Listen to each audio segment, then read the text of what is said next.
All right, welcome back, guys. I hope you guys had fun with that last activity. So now, just as a quick review, we're going to review a little bit of genetics, because what we're going to try to do this afternoon is we're going to try to bridge from our genetics stuff that we already know. We're going to try to take a look at how those genetics actually show up as physical traits, which we now know are called phenotypes. So, just to review, in cell division and sexual reproduction, you have one parent, parent number 2, and you get one chromosome from each parent. It's the exact same chromosome. Sometimes there are differences in the genes, but they're basically the exact same chromosome. Okay? So, and then the offspring ends up with a unique combination of these two parents' genes. So, when the basis of a characteristic is genetic, we call it a heritable characteristic. So in this case, say it was wet earwax.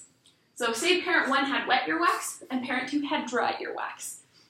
The offspring has one that codes for wet earwax, one that codes for dry earwax. Okay? So that is an example of a heritable characteristic. Because they're getting those characteristics from their parents, it's considered heritable. Okay? So heritable characteristic has a genetic basis. So we'll just put genetically passed down from parents.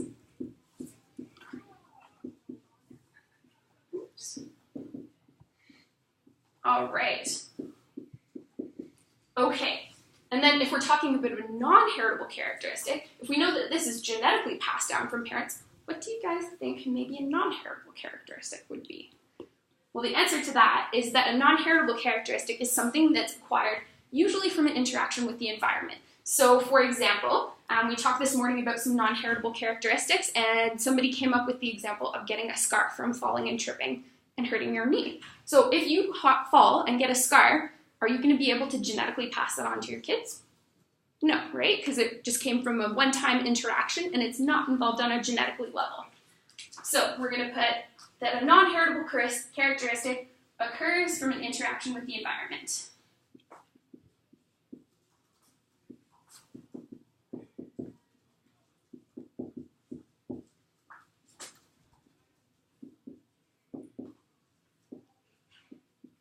All right. So it's not genetic. If it's acquired from the environment, it's not genetic based. Okay.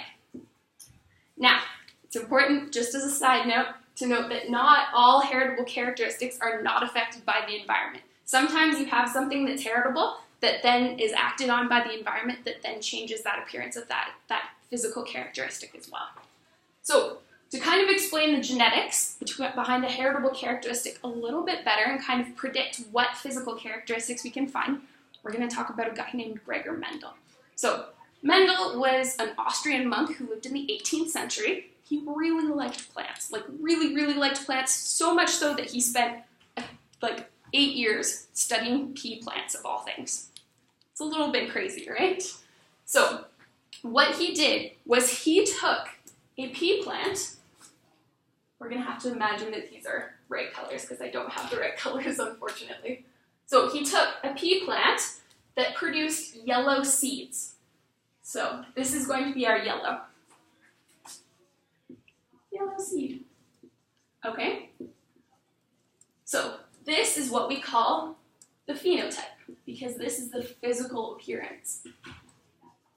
Right?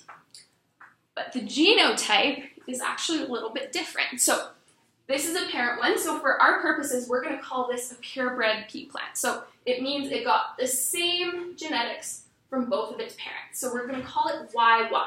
And big Y stands for yellow. Okay? He also took a green pea, which isn't going to show up. So it's going to be blue. We're going to imagine that this is green. So this one's green-seeded pea plant. So remember, this is the phenotype. Phenotype, exactly. So this is the physical appearance. All right. But if we were to look at its genetics, we would find out that this one only occurs with 2 green alleles.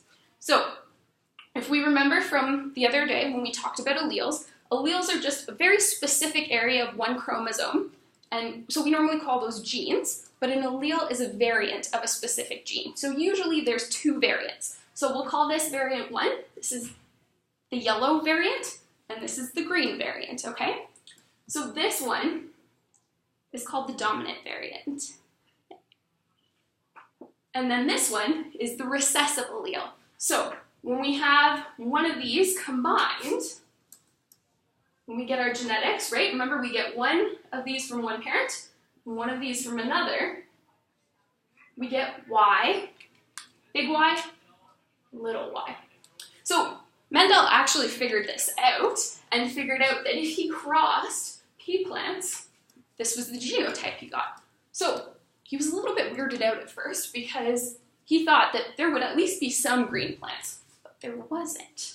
Instead, he only got yellow pea plants. And that's because this allele is dominant to this allele. So you only see the physical appearance of the dominant allele, okay? So to talk about this a little bit better, he did another experiment.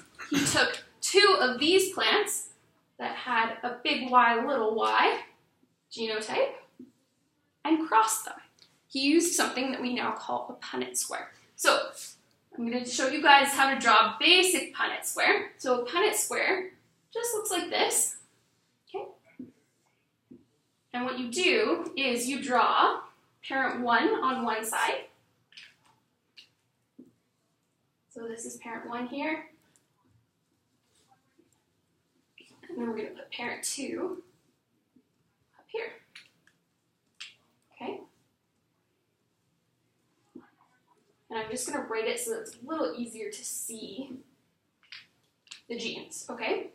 So in possibility number 1, we're going to get a big Y from both parents. In this case here, we're going to get a big Y from parent 1 and a little y from parent 2. In the third case, we're going to get a big Y from parent 2 and a little y from parent 1. And in the last case, we're going to get a double little y. So when Mendel did this, he was really surprised based on his results of the first one. Because based on our results, this one actually ended up being green. So he ended up with 3 yellow plants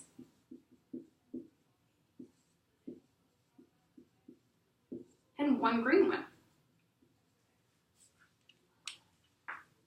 So that's kind of how you can see the difference between a genotype and a phenotype, right? Sometimes things that we expect to appear as a certain phenotype are actually have a different genetic basis, so they'll appear a little bit differently. All right, does anybody have any questions at this point, or? Okay, so then the last thing that we're going to talk about is that these types of squares work really well for things that only involve one gene. But if it's something that involves a lot more genes, it becomes a lot more complicated. So in the past, we thought that things like eye color were controlled by one gene. So this is exactly what it would have looked like, except this would have been brown eyes were dominant, blue eyes were recessive. But we now know that that's not actually the way that it works. There's actually a couple different genes that interact together just for melanin, which is what produces pigment color in your eyes. So there's actually a lot of other factors. So that's why we have a range of eye colors. You don't just have brown or blue. There's also green, there's hazel, there's gray. There's also blue with brown on the inside. There's brown with blue on the inside. All of the different characteristics. So it's really important to note that sometimes it's not this easy. But for our purposes, this is as far as we're going to go with punnett squares. Okay? Does anybody have any questions? Okay. Okay. So we're going to do some basic punnett squares now. We're going to do a worksheet, and you guys are going to guess the phenotypes based on the genotype.